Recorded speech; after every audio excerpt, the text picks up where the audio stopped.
everybody. Now I'm going to show you how we take measurements on garments and how you can think about that and apply those measurements to your own frame to make sure you're choosing the right size. So first we're going to start with a pair of swears. This is just a wide leg pant. I love these pants. I live in these pants. So first measurement you're going to see on all of our pants is the waist measurement. So these are elastic pants. My best recommendation is to find a pair of pants that you already own that have an elastic waist, measure the flat measurement of that waistband and compare it to any pants that you're shopping for online. That's a surefire way to make sure you're gauging it correctly. We measure all of our pants, we take a lot of our measurements flat, so to get the 3-dimensional measurement, you would just double that number. So for pants, we just go from side of the waist, one side of the waist to the other side of the waist, and that is your flat measurement, right? So that would be roughly 14, and then you would double that, and that would be 28. So that, an elastic pair of pants, is an unstretched waistband, right? So when thinking about elastic, you want to consider that elastic can get pretty big, right? So if you were to think about a 28-inch waistband, you would compare that to your waist and where you would have the pants sit on your body when you were wearing them, and then imagine that they could only get bigger from that point. So if you liked where that fit, where that unstretched elastic measurement fit, then that's the size you should go for. If you like your pants to fit a little bit tighter, then maybe go for the next size down if you don't mind that being a little bit more snug. So that's the waist measurement.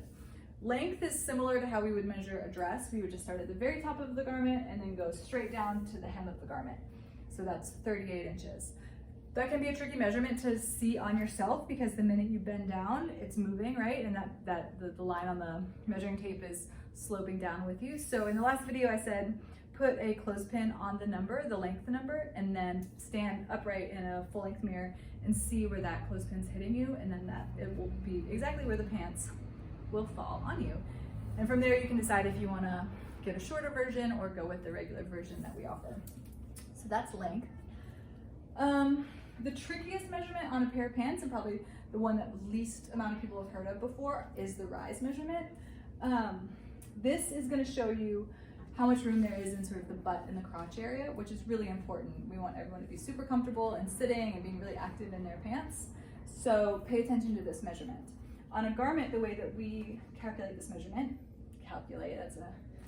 that's a big word for what this is, but basically you start at the waistband and then you come along this curved slope. So this is the shape of a pant pattern, right? This curve is where your butt's gonna go.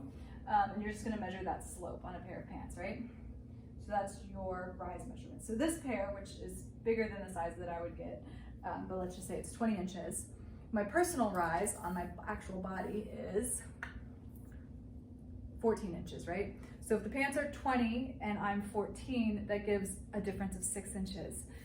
So that's a lot of room within the crotch. You don't want that measurement to be the exact same as your body, right? So if this pant had a 14-inch rise and I am 14 inches, that means like any sitting down, any like standing up, it's just gonna be camel toe, it's gonna be tight, it could even rip the butt seam. So you wanna make sure there's a little bit of wiggle room within those two numbers.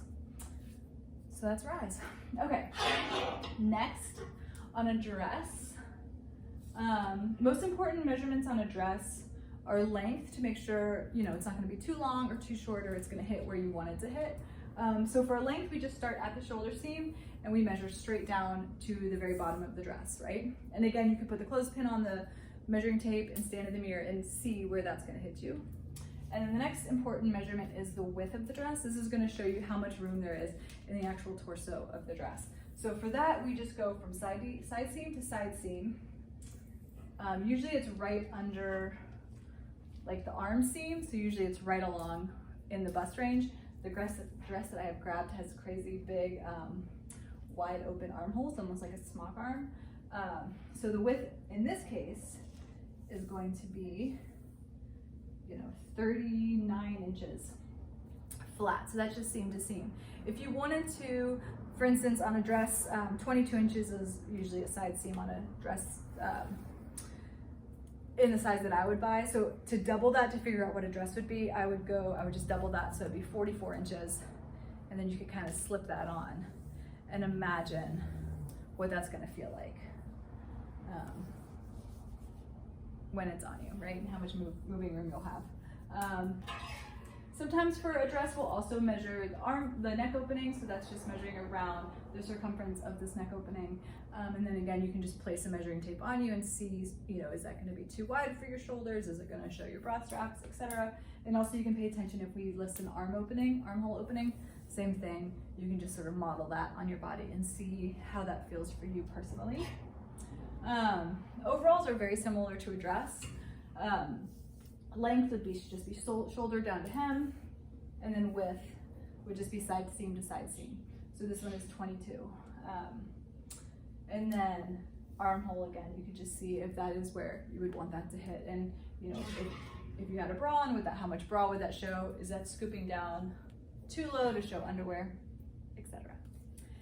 For a shirt, length here would just be shoulder seam down to the hem of the shirt. So this is an important measurement because shirts come in all different lengths, right? So sometimes we make big oversized shirts, rarely. A lot of times we make cropped hem shirts. So depending on where you like to wear your pants, like I'm pretty much always a high-waisted kind of girl. I like my shirts to hit here. So you would just put your measuring tape at your shoulder and then drop that down and see where that's gonna fall. And if it falls, can you tuck it in? Is it gonna show midriff and you don't like that? So that's an important measurement to pay attention to. Also on a shirt, the width is just, again, gonna be side seam to side seam, and then you're gonna double that for the actual circumference of what that's gonna be like on your body. Sometimes we will also list the shoulder or the arm length, the length of the sleeve. So that is either, we'll state it, it's either from the shoulder seam, which would be right here on most shirts, like right at the top of your shoulder, and then you can see how long that little sleeve is gonna be and where that's gonna hit you on your arm. Because I know people are very opinionated about how long their sleeves are. And lastly, this is a pair of perfect pants. I love these pants. I live in these types of pants. Really the main measurement here is just the waistline, and then length is just gonna be top of the elastic band down to the lowest point, the longest point on the pant, right? So that's gonna be the length of the pant. In most pants, we offer a short version. So if these are gonna be too long on you, grab the short pair. And then a calf measurement is really important on a pair of perfect pants because we wanna make sure that you can get these on easily. And occasionally, if it's a woven fabric, that means it's not gonna stretch. This jersey pair is really stretchy, right?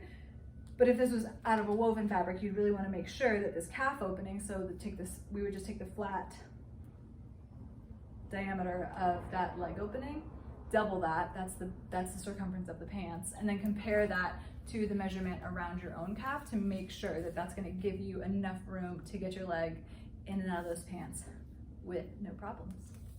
All right, I think that covers it. Thanks, guys.